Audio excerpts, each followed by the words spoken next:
Speaking of age and aging, come on, give me the Mitch McConnell clip. Obviously, I know y'all want me to watch that. Here it is. Mitch McConnell, ladies and gentlemen. Mitch McConnell in the building, looking spry. Let's take a look. My name is Stella. I want to ask, do you support ICE taking working people off the streets and kidnapping them?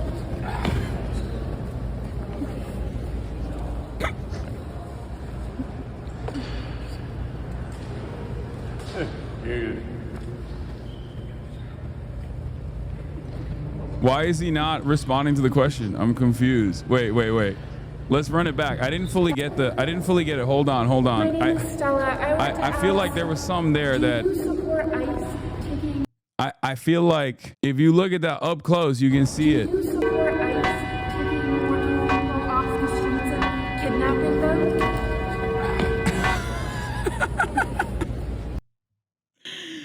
Oh, I don't think he perceived that he fell. I mean, he really fumbled that question. Bro, this is generational aura loss. Yeah, bro. Mitch, oh no, Mitch, you lost aura. Brother, he lost his life almost, okay? It's so crazy. My attitude on this is, if you can't trust these guys to be behind the wheel of a car, then you can't trust them to run the country. This is my argument. I said this with Dianne Feinstein back in the day. I was like, bro, she's dead. She's literally just a carcass, and people are just running her around. People are just wheeling this carcass around. It blows my mind that this is still a thing. Okay, click this before he deletes it. What did he say?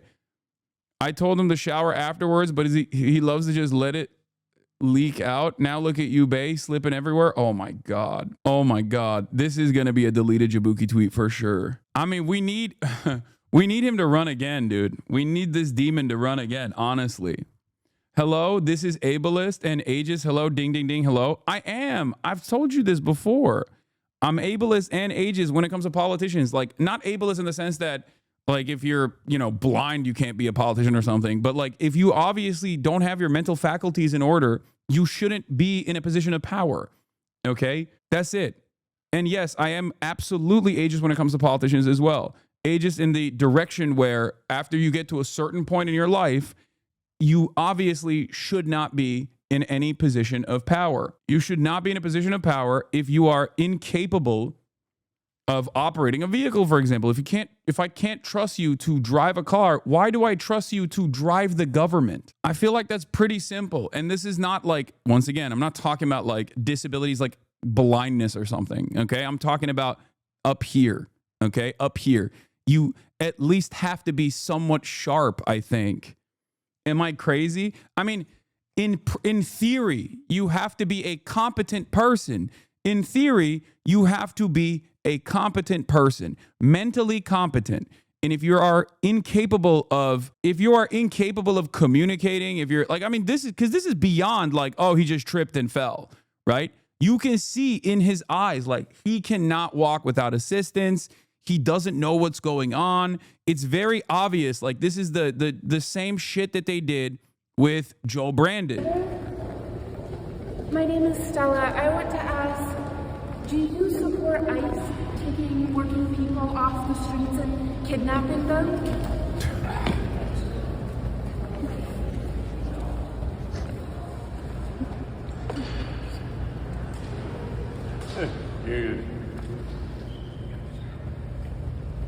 Bro fell, didn't even register that he fell, and went,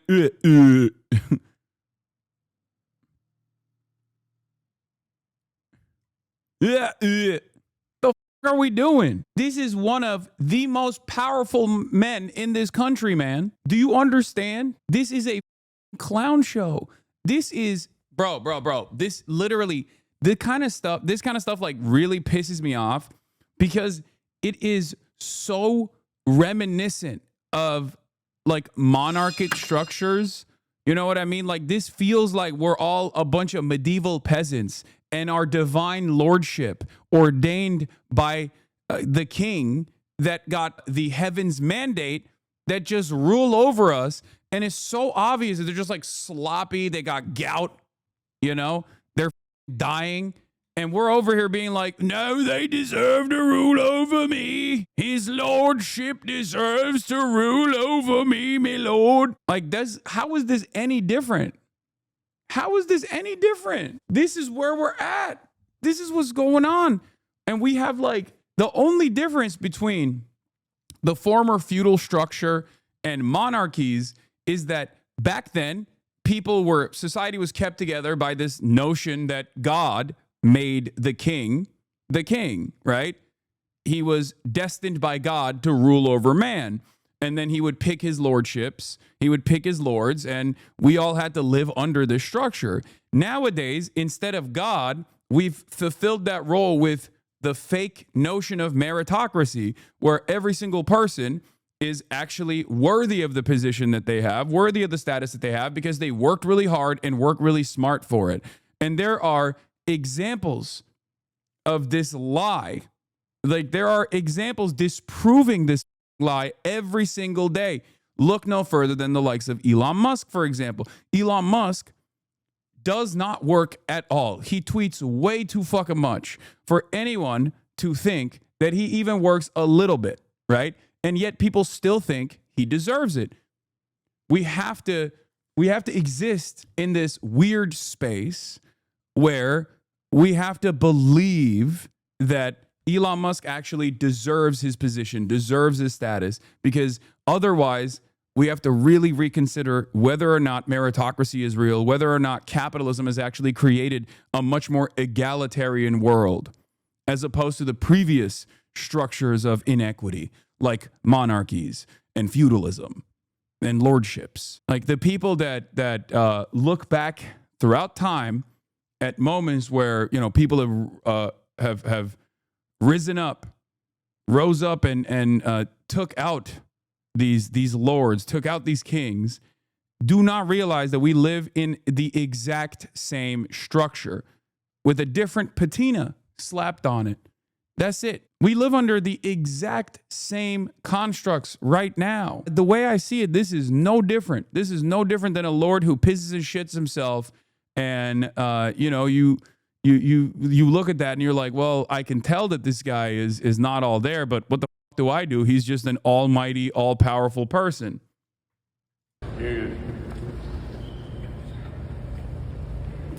Yeah, we went from the divine right of kings to the divine right of owners of capital.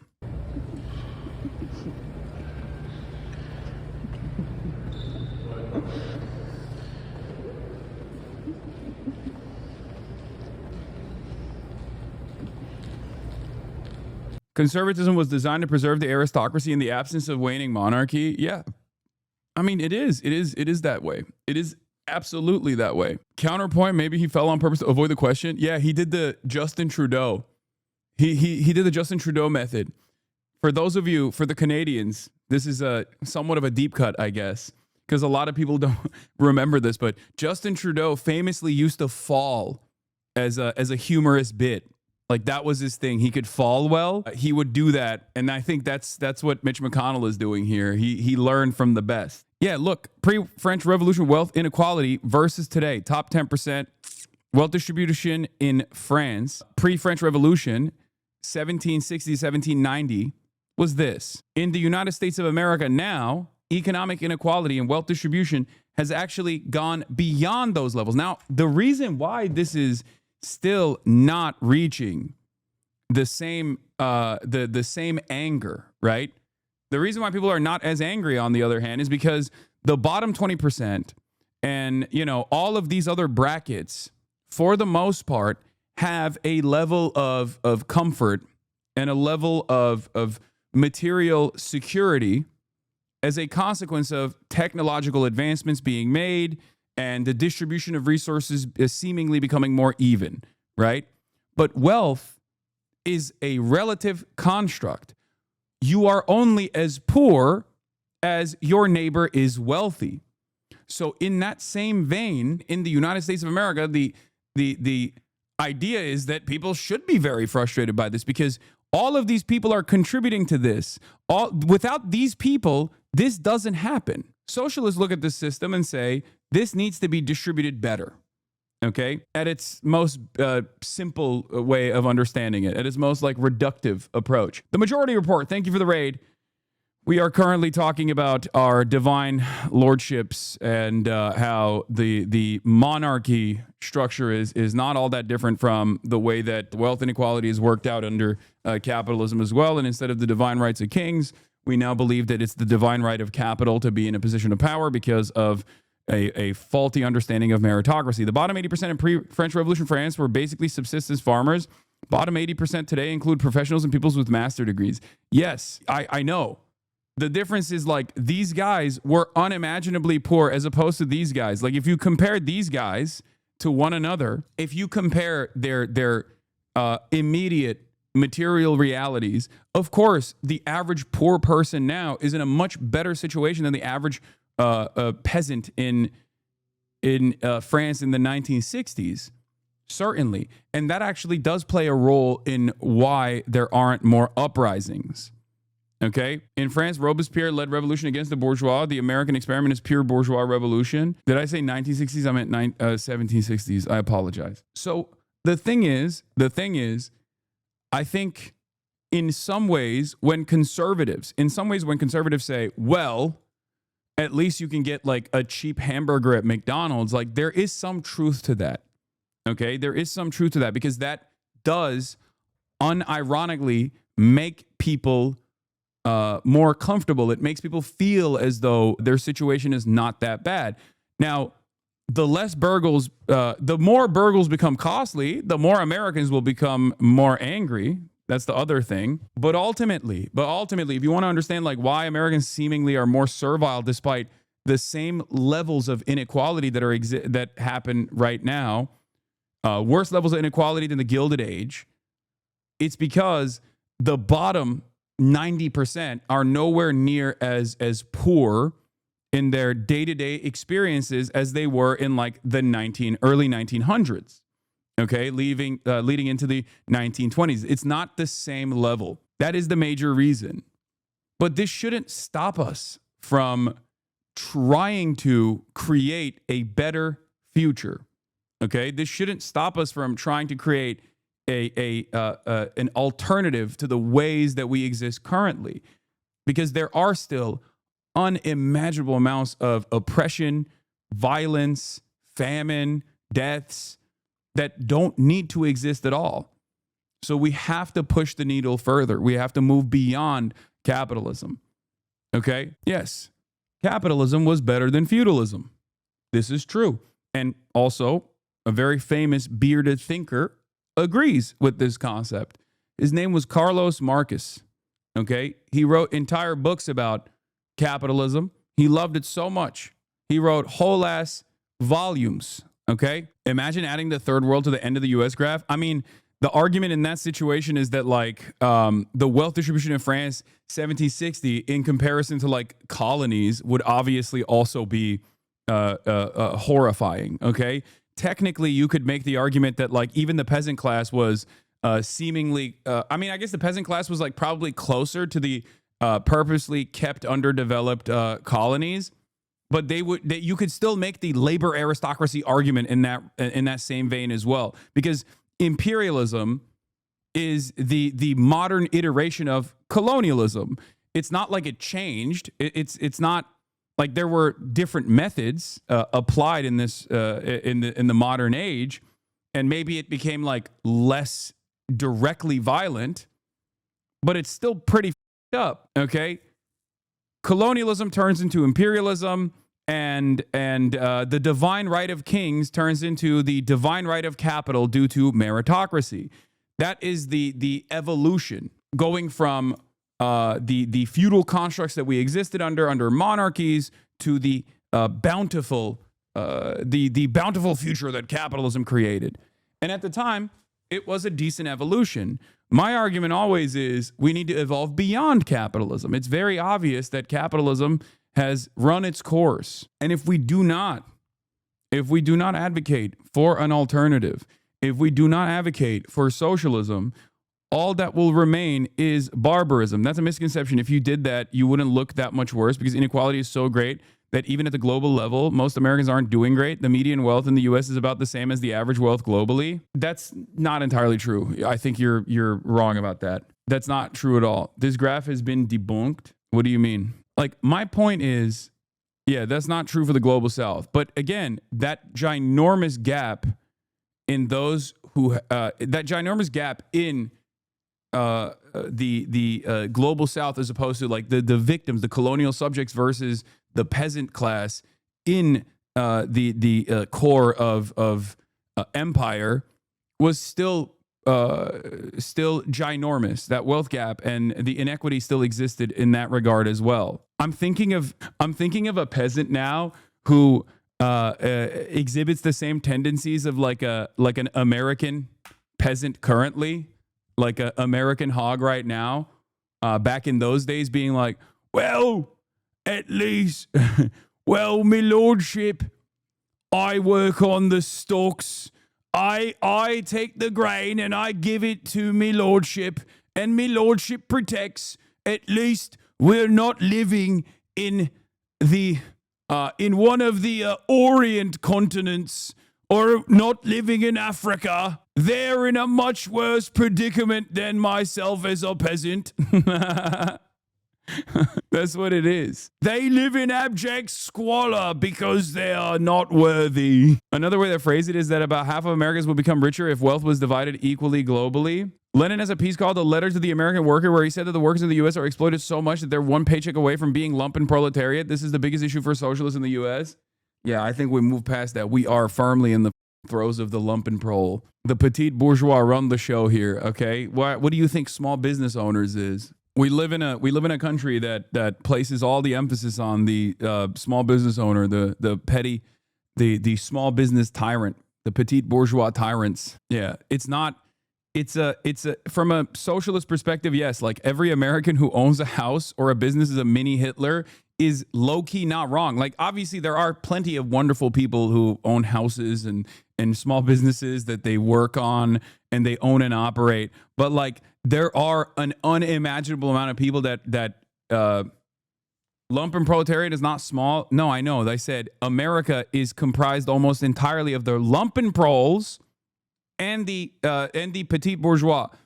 Small business owners and lumpen proles, two different categories that are always predisposed with reactionary, always very susceptible to reactionary sentiment. And they are living through it right now. It's just like, that's just how it is. That's just how it works. Americans are very close to homelessness, so not much better than the global south. No, it's not true. That's not true. The rich person in the global south is closer to like maybe a middle-class American in their relative wealth. That's what I'm trying to explain. Okay? The rich person in a wealthy person in the global south is closer in their relative wealth to the middle-class American. A poor American is still better off than a poor person in Rwanda. Okay? That's it. Now, there's obviously a level beyond that, where we talk about like the global owners of capital. Like, I'm not talking about like Nigerian oil billionaires or tyrants. Okay? I'm talking about like the broad majority of relatively wealthy people living in these countries. They are still nowhere near as wealthy as the American wealthy are. Poor people in other countries have homes and healthcare. Terminally online are the lumps. You're talking the very extreme your bubble is showing. I mean, the inverse of that is also not wrong, but you're basically saying that like, well, the peasant class worked less hours than the average American worker now. You know what I mean? So who's to say their material conditions weren't worse? Like, you have to understand, the material conditions have advanced dramatically as a consequence of technological expansion, okay? Like, for example, even though healthcare is paywalled in this goddamn country, if you consider healthcare broadly in 2025 as opposed to healthcare in, 1825, okay? At least your doctor washes their hands before they operate on you, okay? Like, that's a major technological advancement. That's not directly because of capitalism, for the record. That's not because of capitalism at all. The capitalist looks at that technological achievement and says, this is only achievable due to capitalism. when in fact capitalism is simply a distribution of power and resources. Okay? That's all capitalism is an economic organization of society. We are talking about gains being made as technology progresses, as advancements are made, and throughout time it becomes more readily available, and they actually attribute that to capitalism when capitalism is not the reason why this has happened. And as a matter of fact, there's no evidence, in my estimation, beyond the evolution from feudalism towards liberal capitalist democracies. There is no evidence that capitalism has actually played a formative role in the expansion of technology, because the accumulation of resources in the hands of a select few does not actually yield better technological achievements. As a matter of fact, it actually ends up crippling innovation in many circumstances. So I would go so far as say technological achievements have taken place in spite of capitalism, due to the work of many people who just simply wanted to do right by others. Okay? There are plenty of wonderful examples of this. Obviously, you can look to China. You can look to the USSR at the time, right? In terms of all of the achievements that they made. I have to disagree with you here a bit. For instance, compare healthcare and life expectancy in the U.S. to countries like Cuba and Slovenia. No, I do think that that capitalism actually plays a negative role in people's people's life expectancies, for sure. But yes, ultimately, this is correct. I'm pretty sure people living in a favela in Brazil have it harder than someone that is poor in America. Yes, I agree. I agree with that. I don't disagree with that. Having said that, that's because Brazil is objectively a poorer country than the United States of America. But internally, when we look at this stuff at the domestic level, when we look at wealth inequality at the domestic level, you have to remember, like, you can't be comparing yourself to like the working poor in Rwanda or the working poor in Brazil or whatever. You have to be comparing your conditions to the conditions of your neighbors, your conditions to like what America could technically achieve if we had a more egalitarian distribution of wealth and resources, if we actually focused on good governance rather than maximizing profits. Bro basically said capitalism invented medicine. Lamau, it's impossible to teach class consciousness to the average American. Who said capitalism invented medicine? I didn't see anyone doing that in this chat, but it's pretty funny if someone thinks that. Yeah. I mean, it's even the same shit as the iPhone, brother. That's what's so funny about this. When motherfuckers be like, oh, socialists, but you have an iPhone? Yeah, bro. You know who made the iPhone? Not the capitalists. Workers made the iPhone. And ironically enough, the iPhone can't even be made in the United States of America right now. It can only be made in the Communist Party of China-controlled China. Patents cripple innovation. Corporations that actively stifle research that would point out risks associated with their products or services, e.g. tobacco and oil, and against the opening of patents to decentralize the development pharmaceuticals. Yes. China controlled China. Who else will control? No, I'm saying the Communist Party controlled China.